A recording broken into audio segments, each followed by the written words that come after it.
So usually I am quick to remind people who say art they don't understand isn't money laundering, but these Epstein photographs highlight when it is. So here we have Sarah Ferguson amongst all this stuff. This includes this painting by Camille Liassou, who died in 1975. They're just at the pool, hanging out. Guys. Along with that, you have this sculpture. It's hard to tell what that is. I think it's a Jack Charney, but somebody else would definitely know what it is. So the one up there was sold by Seymour Stein, who was an A&R man who signed Madonna. He did have a Charney in his collection. It wasn't this one, so I don't know. He had an enormous number of auctions at his death. And his collections were far-ranging from this to this. He also had a number of drawings and prints. I have at least 3 friends who could no doubt tell me what that is by just seeing that amount of it. I sadly cannot. And this also, somebody else I'm sure knows what it is. To me, it looks like a Patrick Nagel, but I don't think so. I'm not sure what it is. IDs aside, these are artworks that were purchased by somebody who was getting dirty money.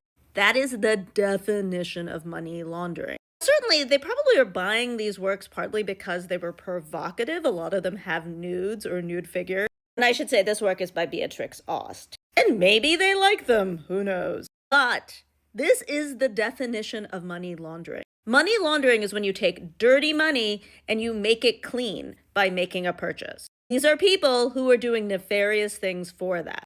But here is the part you should also know. These artists had nothing to do with it. So when you go to the internet and you see an artist make something you don't understand, don't assume they are laundering money. That dude up there was dead in 1975. And Epstein was teaching young children at Dalton School.